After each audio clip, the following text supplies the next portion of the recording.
Hola mis queridos hermanos, ¿cómo están? Bendiciones para cada uno de ustedes.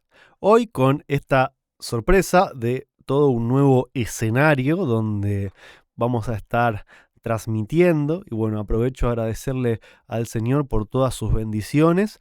Y pasando ya un tercio de esta serie, también agradezco la compañía de cada uno de ustedes, sus comentarios, sus devoluciones que me ayudan a poder ir enriqueciendo lo que es el trabajo en este ministerio de llevar la palabra. Serie titulada El deseado de todas las gentes a la luz de la doctrina de Dios.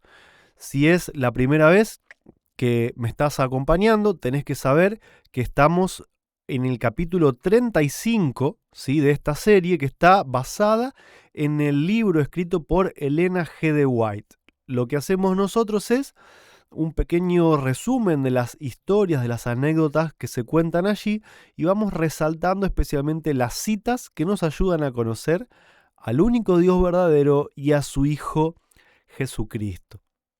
Sin sacarles más tiempo, vamos a pasar a lo que es la lectura de estas citas señaladas, ¿sí? Vamos a ir contando de qué se trata este capítulo titulado Calla, enmudece.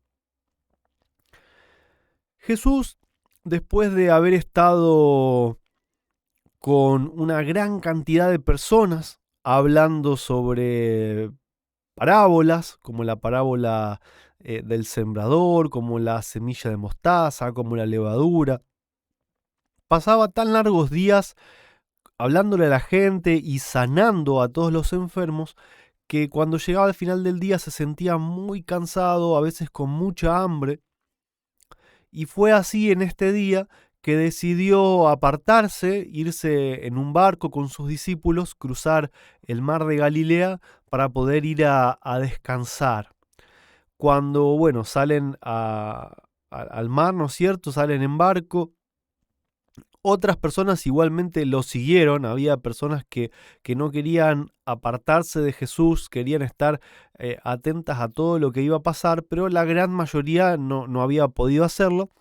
Entonces Jesús se relajó, se acostó a dormir, pero de repente la naturaleza le empezó a jugar una mala pasada a los discípulos. Se empezó a desatar una tormenta casi sin precedentes. Recordemos que varios de los discípulos habían sido durante toda su vida pescadores. Ellos sabían lidiar con esto, habían pasado tormentas toda su vida, pero el detalle que se nos cuenta es que fue tan terrible lo que se empezó a desatar no solamente con lluvias, vientos, truenos, rayos, sino que las olas empezaron a anegar el barco, al punto de que los discípulos prácticamente se estaban dejando vencer, ¿no es cierto? Ya pensaron que inevitablemente se iban a ahogar, hasta que parece que decidieron acordarse de Jesús. Y se sorprendieron con que Jesús estaba durmiendo, en medio de una tempestad, estaba durmiendo.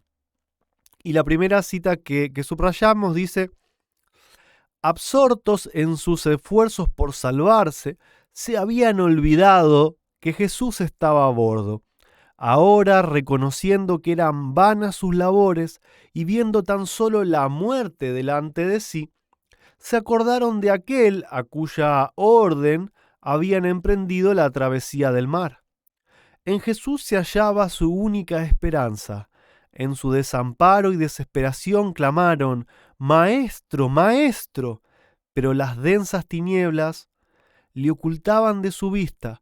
Sus voces eran ahogadas por el rugido de la tempestad y no recibían respuesta. La duda y el temor los asaltaban. ¿Les habría abandonado Jesús? ¿sería ahora impotente para ayudar a sus discípulos aquel que había vencido la enfermedad, los demonios y aún la muerte? ¿No se acordaba de ellos en su angustia? ¿Cuántas veces nos puede pasar a nosotros, no es cierto, que profesamos creer en Dios, profesamos creer en Cristo, pero cuando nos toca pasar por problemas desesperantes, hacemos todo lo que está a nuestro alcance para recién cuando ya estamos en lo último y que parece todo perdido, ahí nos acordamos de Cristo, ¿no? Esto mismo les había pasado a sus discípulos. Pero de repente, en un rayo de esos que parece que iluminan la noche, vieron que Jesús se levantaba y en su rostro había tranquilidad y ese mismo amor con el que siempre los miraba.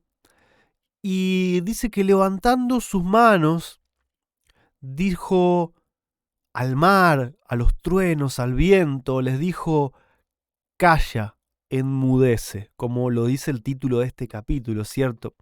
E inmediatamente la tormenta se disipó, el mar se calmó, se volvieron a ver las estrellas y los discípulos quedaron en silencio. No solo ellos, sino que se acuerdan que les había contado que había otros barcos que trataban de seguir a Jesús para ver si podían ver o escuchar algo de él.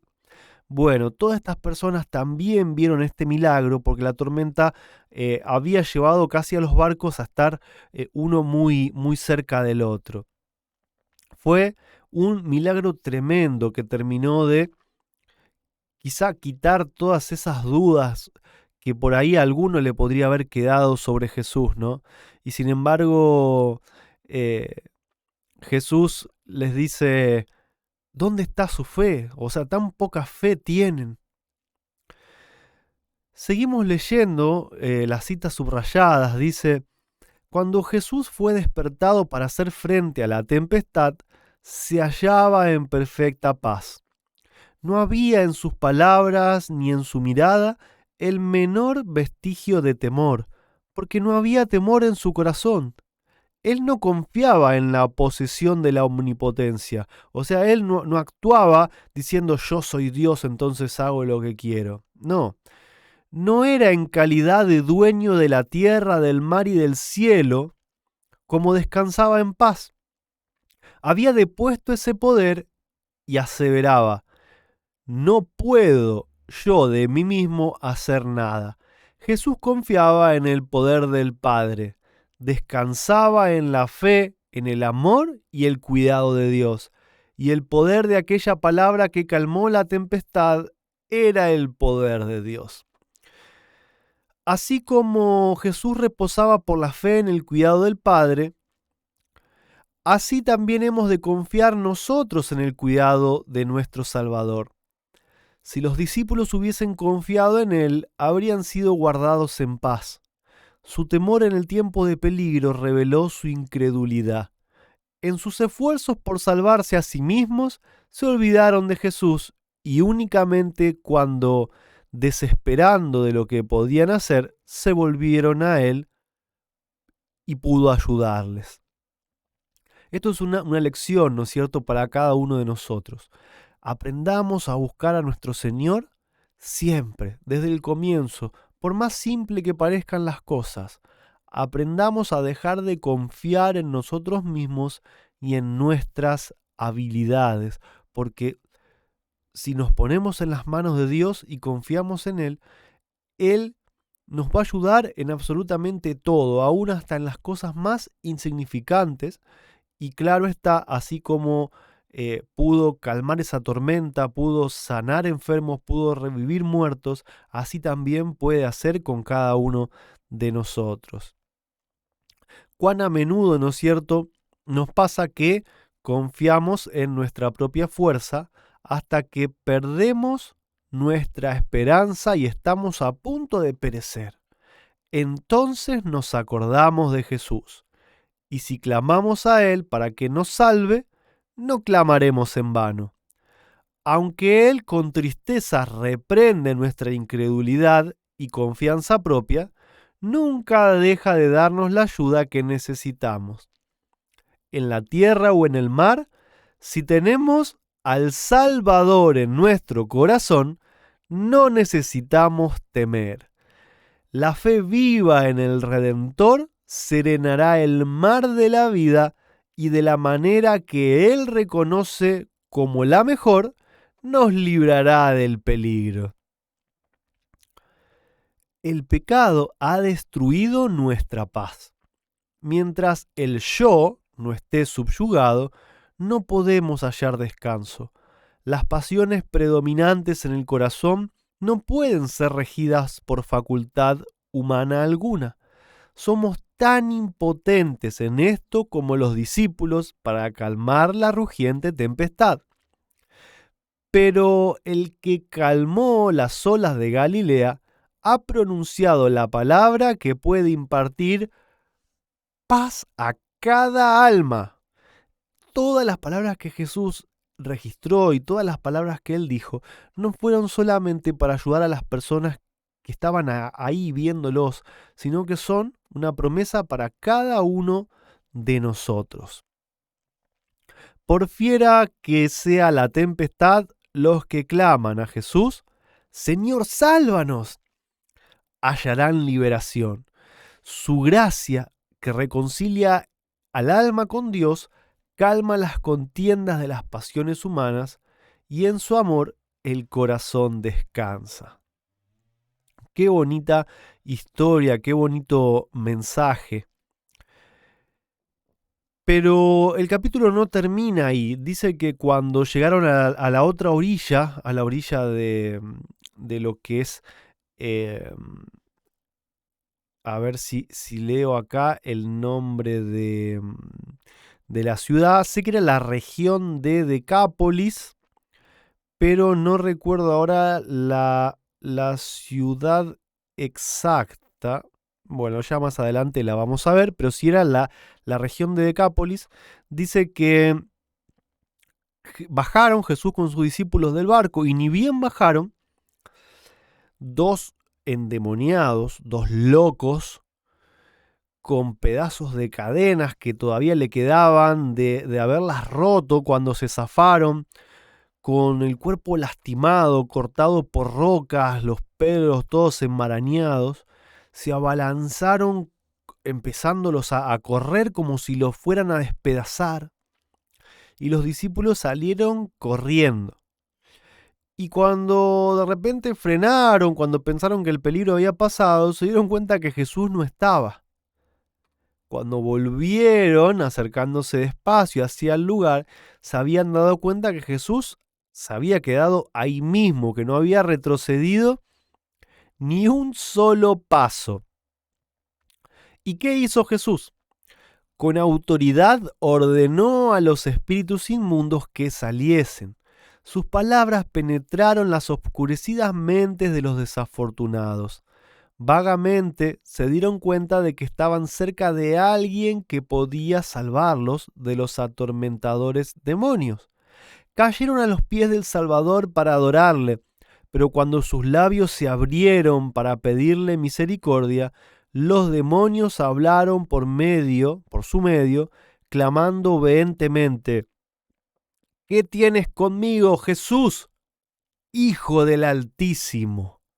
Te conjuro, por Dios, que no me atormentes. ¿Qué tienes conmigo, Jesús, Hijo del Altísimo? Fíjense cómo hasta los demonios reconocen a Jesús como el Hijo de Dios, y a algunas personas hoy en día todavía les cuesta demasiado, ¿no es cierto? Jesús se puso en un diálogo con ellos, le preguntó cómo se llamaban y respondieron Legión, porque somos muchos. No había simplemente un demonio en cada uno de ellos, sino que eran muchísimos, ¿no? Y Jesús ordenándoles a los demonios que dejen en paz a estos hombres, los demonios les dijeron: por favor, no nos eches a otro país, allá hay una manada de cerdos, déjanos ir a los cerdos, por favor. Entonces Jesús les dio la orden, pudieron ir a los cerdos, pero los cerdos, parece que ahora todos endemoniados, corrieron y se tiraron por un acantilado. Para esa sociedad, para ese momento, un cerdo era un animal muy, muy importante, valía mucho dinero, y la cantidad de dinero que se perdió fue impresionante, ¿no? Y esto, por un lado, en vez de que la gente del pueblo se pusiese contenta a ver a estos dos individuos que habían sido librados del poder de Satanás y que durante años todo el mundo les había temido porque a quien pasaba ellos atacaban, ahora estaban preocupados por haber perdido los cerdos y lo terminaron echando a Jesús de esa región, le pidieron que se vaya. Pero bueno, antes de eso, cuando los demonios dejaron a estos dos hombres, dice: mientras tanto, un cambio maravilloso se había verificado en los endemoniados. Había amanecido en sus mentes. Sus ojos brillaban de inteligencia. Sus rostros, durante tanto tiempo deformados a la imagen de Satanás, se volvieron repentinamente benignos. Se aquietaron las manos manchadas de sangre y, con alegres voces, los hombres alabaron a Dios por su liberación. Increíble cómo Jesús, a donde iba, liberaba a la gente de sus ataduras, ¿no? A algunos de la muerte, a otros de la enfermedad, a otros de los demonios, pero todo lo que vino a hacer Jesús es darle libertad, completa libertad al ser humano. Los habitantes de Gadara tenían delante de sí la evidencia viva del poder y la misericordia de Cristo. Veían a los hombres a quienes él había devuelto la razón. Gadara era la ciudad. Gadara en la región de Decápolis. Veían a los hombres a quienes él había devuelto la razón, pero tanto temían poner en peligro sus intereses terrenales, habían perdido los cerdos, que trataron como a un intruso a aquel que había vencido al príncipe de las tinieblas delante de sus ojos, y desviaron de sus puertas el don del cielo. Y fíjense como acá la palabra don está escrita en mayúscula. Jesús es el don del cielo. Nosotros, hoy, la gente en general, no tenemos, como los gadarenos, oportunidad de apartarnos de la persona de Cristo, o sea, de su cuerpo. Pero sin embargo, son muchos los que se niegan a obedecer sus palabras, porque la obediencia entrañaría el sacrificio de algún interés mundanal. Por temor a que su presencia les cause pérdidas pecuniarias, muchos rechazan su gracia y ahuyentan de sí a su espíritu. Cuando nosotros rechazamos a Dios por poner adelante los bienes materiales, estamos rechazando a Cristo mismo, así como lo hicieron estas personas de la región de Decápolis, así como lo hicieron los judíos que lo crucificaron. Muchas veces somos rápidos para decir cómo el pueblo judío no se dio cuenta que crucificaba al Hijo de Dios. Y en realidad cómo nosotros no nos damos cuenta que muchas veces con nuestra vida rechazamos a Cristo de igual manera. Los endemoniados habían querido seguir a Cristo, le pidieron: por favor, déjanos ir contigo, queremos escucharte. Sin embargo, Jesús les dijo que vayan a sus hogares y que hablen de todo lo que Dios había hecho por ellos. Y se nos cuenta que no solo hablaron de Jesús a sus familias y vecinos, sino que fueron por toda Decápolis declarando por doquiera su poder salvador y describiendo cómo los habría librado de los demonios. Al hacer esta obra, podían recibir una bendición mayor que si, con el único fin de beneficiarse a sí mismos, hubieran permanecido en su presencia. Si lo hubiesen seguido a Jesús, se hubieran beneficiado ellos mismos, hubieran escuchado sus palabras. Pero ahora estaban beneficiando no solo a su familia, a sus amigos, sino a toda una región entera. Y cabe destacar el detalle que tanto Gadara como Decápolis era una región mayormente pagana. Había pocos judíos, los que había quizá ya estaban también del otro lado. Entonces, donde ellos, estos primeros misioneros que Jesús enviaba a hablar de Dios, tenían una labor muy grande y pudieron hacer un tremendo trabajo, ¿sí? Enviados directamente por Cristo a predicar a una ciudad entera que era pagana. Y para ya terminar, hay unas citas que a mí me gustaron muchísimo acá, lo último del capítulo 35, y nos dice: ante los hombres y los ángeles, Satanás se ha revelado como el enemigo y destructor del hombre. Cristo, sin embargo, se ha revelado como ¿qué? Como su amigo y libertador. Satanás ata a las gentes, recuerden los endemoniados, con cadenas sangrantes, sin virilidad, casi con toda su virilidad perdida, sin tener su capacidad mental lista para usar, totalmente degradados. Eso es lo que hace Satanás, ¿no es cierto? Pone a la gente presa. Sin embargo, Jesús les da libertad. Los sana, los trae de la muerte, los pone en su capacidad intelectual al máximo, despiertos para que puedan ver el amor de Dios, ¿no es cierto? Su espíritu, el espíritu de Cristo, desarrollará en el hombre todo lo que ennoblece el carácter y dignifica la naturaleza. Regenerará al hombre para la gloria de Dios en cuerpo, alma y espíritu. Porque no nos ha dado Dios el espíritu de temor, sino el de fortaleza y el de amor y el de templanza, que en griego significa mente sana. O sea, templanza es mente sana. Él nos ha llamado para alcanzar la gloria, y fíjense cómo define la gloria del Señor Jesucristo la escritora Elena White. El carácter. Alcanzar la gloria del Señor Jesucristo es alcanzar su carácter. Nos ha llamado a ser hechos conforme a la imagen de su Hijo.